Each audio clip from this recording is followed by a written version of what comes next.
Right, dear students, 2020 Advanced Level ICT question number 9. Today we are going to discuss the ER diagram, right? So when it comes to the question number 9, they are asking, so first and foremost, I wanted you guys to take the past paper and open the question. Question number 9, consider the following description. They have given some details relating to details of players attached to different sports club, right? That's the scenario. A player always belongs to a sports club and he or she can be identified uniquely by the NIC, which stands for the National Identity Card number. Further, player has a name which consists of surname and initials, and they have given some details of the club as well, and they have given a note: use only the relevant words in the above description when drawing the entity relationship or ER diagram for the following questions. So you need to use the relevant words that they have given in the description when you are drawing the ER diagram. They have specifically mentioned that. So then the first under the ninth question is draw an ER diagram for the above description. So let's start drawing with me. So dear students, question number 9,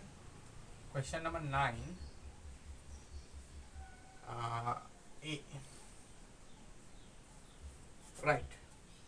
So here a player always belongs to a sports club. So what is player here? And they have told the NIC story and all those things. So you need to first and foremost identify the entities. So player is an entity and sports club is also an entity. So first let us draw that. Sports club.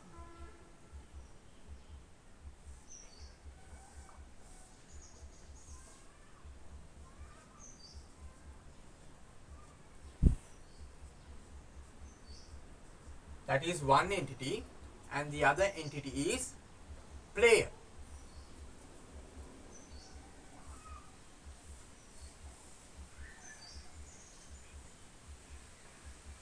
Player.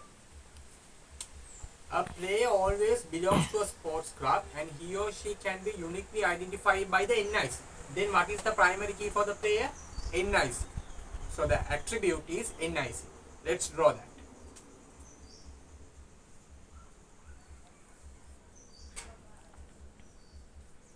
And you know this is unique, so you need to underline NIC. Then they are saying, further a player has a name which consists of a surname and initials. So then what is this name? This name is a composite attribute because it has the surname and initials. So how can we draw that? Look the board. So we have name. This is a composite attribute because it has the surname and the initials. Surname. And it also has the initials.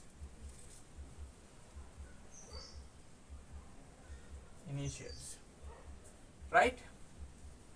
Now let us establish the relationship. You know, when we are establishing the relationship, we need to use a diamond shape. Right. So here they have told a player always belongs to a sports club and he or she can be identified uniquely by the NIC. So we can use the verb. So the relationship should consist of a verb. We can use attaches, okay, in this scenario. So let us have the relationship attaches. Right. Then now we need to discuss the cardinality. Now when you are whether it is one-to-one, one-to-many or many-to-many, you need to be very careful in that scenario, right? A player always belongs to a sports club, right? See, now you need to think, dear students, you are a player. Now a player always belongs to a sports club. You are a player, you belongs to a sports club. That means what? One. Now come to the sports club. Now what are they saying? A club which is uniquely identified by its name. So this sports club is uniquely identified by what? By the name. So name is going to be the primary key name. So you need to underline that because that is unique. Now sometimes you may have a doubt, how can a name be a primary key? We have learned that name cannot be a primary key. Now in this specific scenario, the examiner has clearly stated you that that is a club which is uniquely identified by its name. If the examiner is stating, then of course you need to agree with that. And this is also possible. Now when you are playing LPL games, see the names of the teams. Is it the same? No, it's different, right? So maybe it's a scenario like that. They have made a rule that the one sports club should have a unique name. Another sports club cannot have the same name.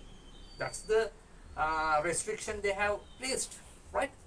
Right, okay. A club which is uniquely identified by its name, now you need to think that you are a sports club. You are a sports club. By its name can have many players. So it can have many players. That means to player side, you will be writing many. So what's the relationship? One to many. One to many. I think this is crystal clear for you. Now let us move on to the next one.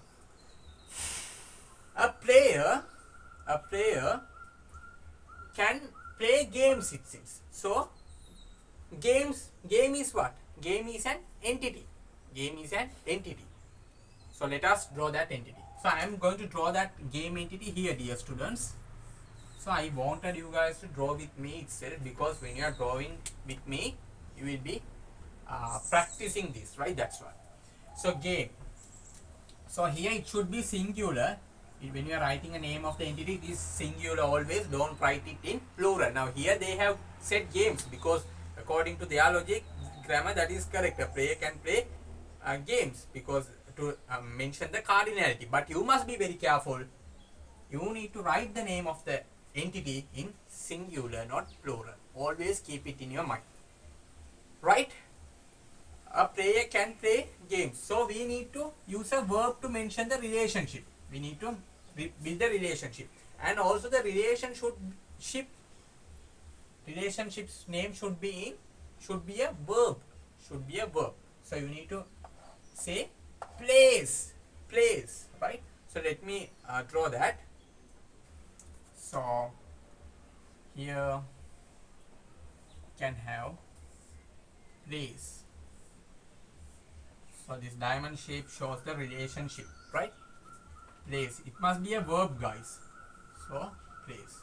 Now let us focus on the cardinality. A player. Now come to the player side. You need to think that you are a player now. A player. What are they saying? See the question. A player can play games. That means what? More than one. So this side you will be writing many. More than one. Now come to the game side.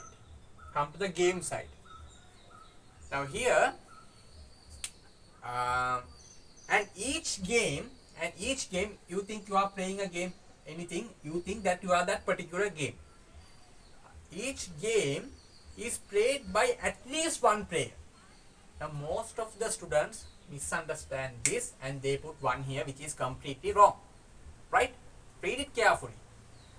A player can play more than one game, and each game is played by at least one player. What is this by at least one player? At least one player. At most there can be many players. 2 players also can play. 3 players also can play. 4 also can. 5 also can. Then at least one player means at most there can be many. Therefore, what is the relationship? Many to many. Here also it is going to be many. Right? So we have drawn this. Let us read further. A player can play games. Each game in this context is given a unique code. So my dear students, this game is given a unique code. So code should be underlined because it is unique. It is unique. And it also has a description. So these are attributes of the games. Okay, of the game, these are attributes. So what is that?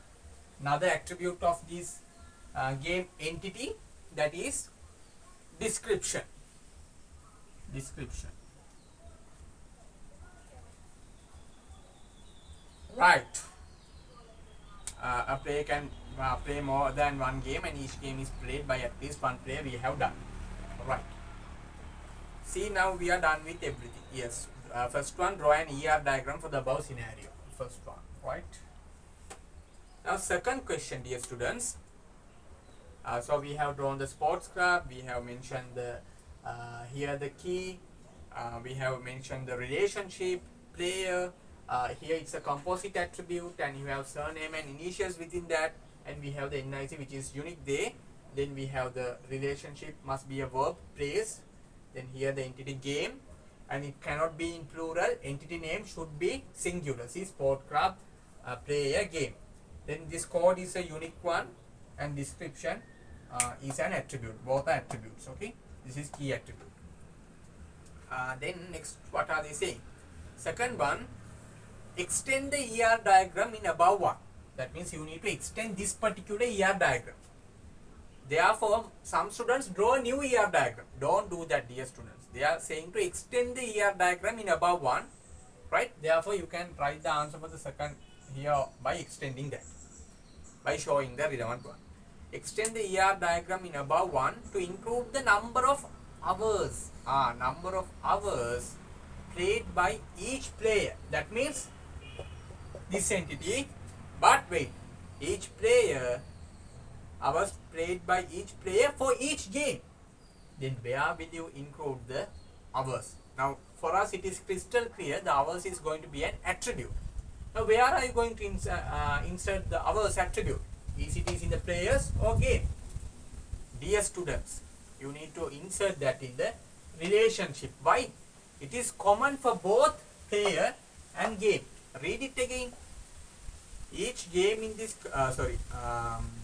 to include the number of hours played by each player for each game. Therefore, you need to include the hours in the relationship. It is common for both, right? So here the attribute hours will be included in the place relationship.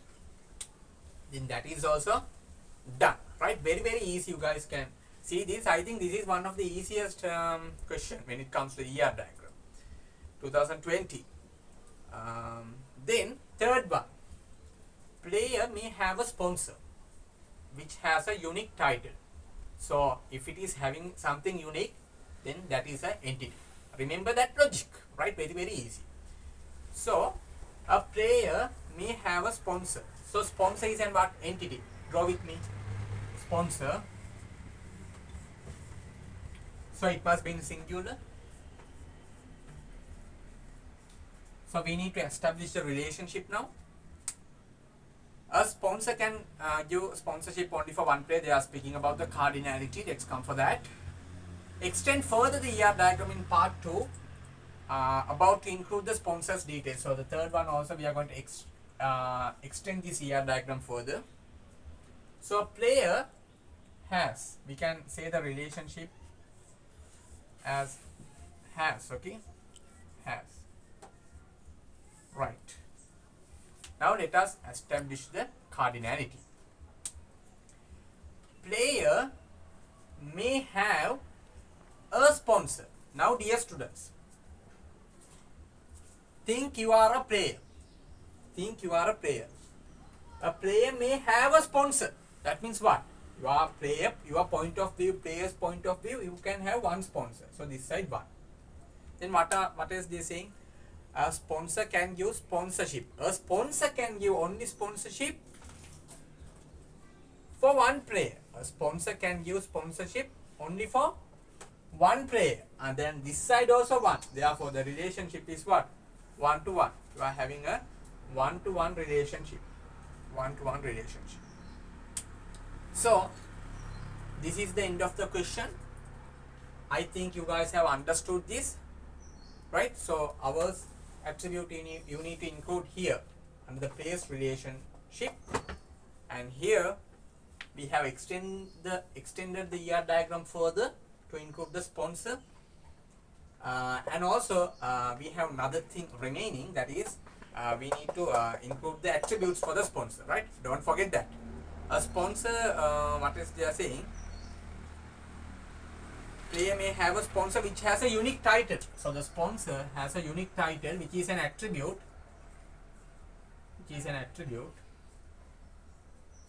So you need to, this is unique. So you need to underline. This attribute is unique. Therefore, you need to underline this attribute. If it is not unique, no need to underline. Okay. Then what else they are saying? Yes. A sponsor can use sponsorship only for one player. A player may have a sponsor who has a unique title. Only that attribute we have there. A sponsor can use sponsorship only for one player. Extend further the ER diagram in part 2. So don't draw a new one. Extend the same thing. About to include the sponsor's details. Right? So we have drawn the sports club. We have mentioned the attribute, key attribute, the relationship attaches. So here we have one to many. Here we have play another entity. Name is a composite attribute. We have surname, then initials. That's why it is a composite attribute. Then NIC is a key attribute, right? Has a sponsor. Player has a sponsor, one-to-one relationship. A sponsor also can use sponsorship only for one player. Title is unique, and that's the end of the CR diagram, right?